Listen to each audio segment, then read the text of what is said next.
The copy I kept is a sandbag inventory form, Fob Callern, dated the 14th of October. 9 entries in her handwriting, neat, small, the kind of print that doesn't waste space. And then the column stops.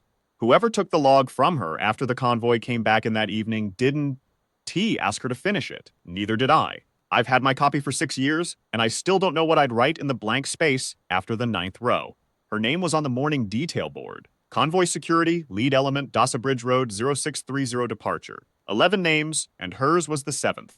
I read it off myself when I pinned the sheet, because I was the one who drove the lead vehicle, and I wanted to know who was riding on my flanks.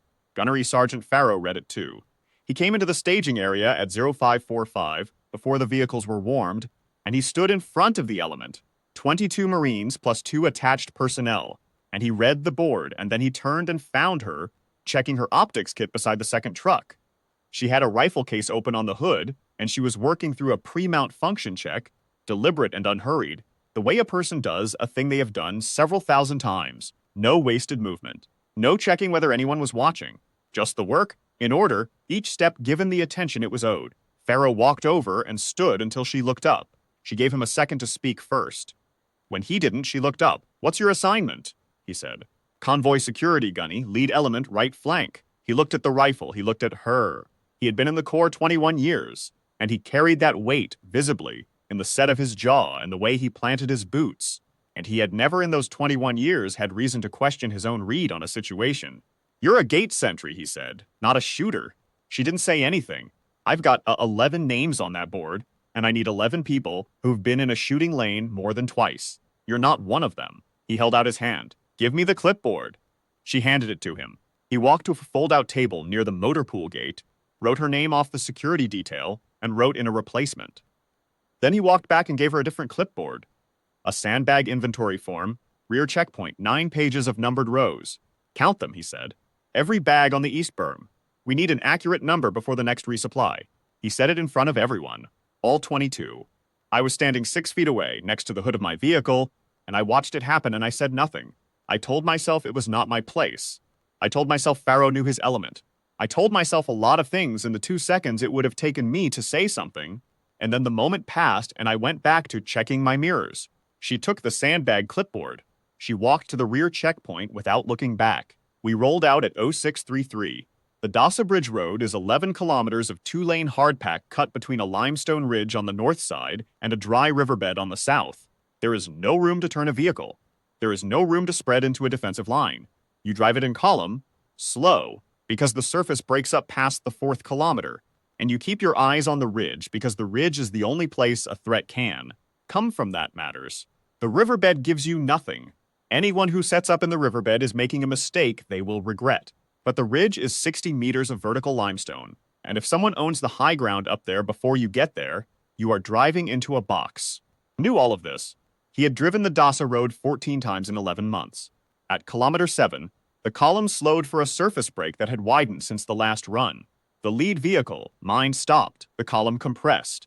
6 vehicles in a 200-meter stretch, and the ridge above us and the dry riverbed below, and everybody still, and the radio traffic from the rear vehicle cutting out mid-sentence and then going to static. The first shot hit Farrow's vehicle, not his truck. The gunny was in the 3rd position, but the truck directly behind mine, the 2nd in column. The driver's side glass went and the vehicle lurched right and stopped at an angle, blocking the road. I was already out of my door and behind the engine block when the 2nd and 3rd shots came in from the ridge, high, probing, and I remember thinking that was wrong. That was not the angle. If you own the ridge and you have a column stopped on the road below you, the angle you pick is steep and direct and you do not probe, you work. The 4th shot was different. It came from higher up the ridge than the first 3 and it did not hit a vehicle. I heard it, and then I heard nothing from the position that had fired the first 3 rounds. Farrow's radio crackled. Nothing coherent. The element was spread across 200 meters of road, and the dust from the 2nd vehicle was still settling, and I had 4 Marines behind my truck, and nobody had a clean line of sight to the ridge top because the grade was too steep from the road surface. We were below the angle. We were blind. The 5th shot came from higher on the ridge than the 4th, then the 6th. Between the 6th and the 7th, there was a pause of about 40 seconds. I remember it because I counted. I have a habit of counting when I am waiting for something I cannot control. It gives the mind a smaller problem to work. I counted to 39, and then the seventh shot came. And after the seventh shot, the road was quiet. Not the kind of quiet that comes when an engagement is taking a breath. The kind that comes when it is over. We did not know that yet. We stayed behind the vehicles for another 6 minutes. I was on the radio to the fob, and I was giving our position, and I was listening for movement on the ridge, and there was none. No voices, no loose rock under boots, no secondary shots probing our cover, nothing. The dust from the second vehicle had settled completely. The wind was off the riverbed, dry and low. The only sounds were the engine ticks of vehicles cooling, and once, a piece of glass falling from the second truck's frame and hitting the hardpack. At minute 7, one of the Marines from the third vehicle worked his way up the embankment on the south side, the riverbed side, away from the ridge, and came back around the disabled second truck and reported to me that Farrow was down, not dead. Left arm, mid-forearm, probable fracture from a fragment off the door frame. He was conscious, and he was loud about being conscious, which I took as a good sign. We held position for 9 more minutes. Still nothing from the ridge. At minute 16, I made the call to push. We could not stay on the Dasa Road with one vehicle across the lane and the gunny's vehicle running on a flat from a fragment hit. We had a tow bar. We had enough hands. We cleared the disabled truck to the shoulder, got the column moving, and drove the last 4 kilometers at a pace I am not proud of, watching the ridge the entire way, and the ridge gave us nothing. We came through the fob Callern Gate at 10:49. I did not understand what had happened until the debrief, and even after the debrief I did not fully understand it, until I talked to Corporal Reese, who had been in the third vehicle and who had the best sight line to the upper ridge from his position during the engagement. Reese said he had counted 7 shots.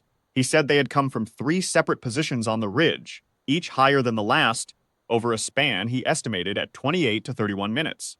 He said the positions were not random. They were spaced in a pattern that worked the ridge from east to west along the crown, cutting off anyone trying to withdraw from the initial firing point to cover higher up. She was driving them, Reese said. He meant whoever was up there. She wasn't just shooting. She was pushing them where she wanted them. I asked him how he knew it was a single shooter. He thought about that. The intervals, he said. Everything between shots was the same, like a metronome. Whoever that was, they were not in a hurry. The intelligence summary came back 48 hours later, 4 confirmed on the ridge. Positions running from the initial firing point at 640 meters from the east end of the Dasa Bridge to a final position 190 meters west along the crown. The last confirmed location used before the ridge went silent. The report noted that the initial firing point was unusual. 640 meters from the column's stop position at kilometer 7 was outside the effective range of any weapon in the assessed threat inventory for that sector. The analyst flagged it as anomalous. I read that and I sat with it for a while. Then I pulled the morning detail board out of my vehicle log. 7 names. Hers had been crossed off in Farrow's handwriting, replaced by Lance Corporal Denny, who had a bloody nose from the first shot's pressure wave and was otherwise fine. Her name was still readable under the crossout. I went to the rear checkpoint. She was sitting at the fold-out table with the sandbag inventory clipboard, entering the 9th row. Her kit was beside her, rifle case closed. She had dust on her boots and her sleeves, and a pale line of dried sweat along her jaw, and she looked up when I came around the corner of the berm, and she looked back down at the clipboard. 9, she said. East berm, 4th section. She made the entry. I'll finish the north berm tomorrow if that works. I stood there. I did not know what to say to her, so I said the first true thing I could find. You were on the ridge. She did not deny it. She did not explain it. She capped her pen and set the clipboard flat on the table and looked at me, with an expression that was not cold and was not warm. It was simply level, the way a person looks when they have already answered the question in the only way that matters, and they are waiting for the room to catch up. The convoy came back, she said. That was all she said. Gunnery Sergeant Farrow came to the rear checkpoint at 1740. His left arm was in a field dressing, and he had his sleeve cut away, and he was walking carefully, favoring the side where the fragment had gone through the door and found him. And he came around the berm the same way I had, 3 hours earlier, and he stopped when he saw her. She was still at the table. She had moved on to the north berm count, and she had a new page on the clipboard. She looked up. Farrow stood there for a moment. He was not a man who struggled for words. 21 years had given him a complete set. But he stood there in the late afternoon light, and something worked behind his eyes that I had never seen on his face before in 9 months of serving with him. He came to attention. His good arm snapped to the correct position. His left came up at the elbow, slow and deliberate against the dressing, and he held it there, 1, 2, 3, 4, a full salute, rendered at the rear checkpoint of Fobcalern, in front of the 8 Marines who had drifted over from the motor pool to see what the gunny was doing. She set down the pen. She came to her feet without hurry. She returned the salute 4 counts, clean, and held it until he dropped his hand. Noted, gunny, she said. She sat back down and picked up the pen and went back to the north berm count. He stood there a moment longer.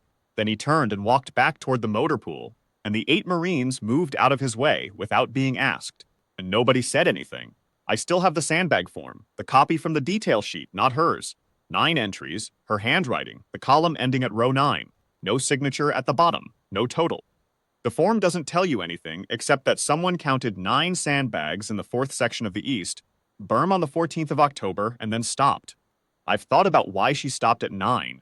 I used to think it was because I came around the corner and broke her count. Now I think she stopped because the convoy was due back, and she had somewhere to be, and the sandbags were going to be there regardless.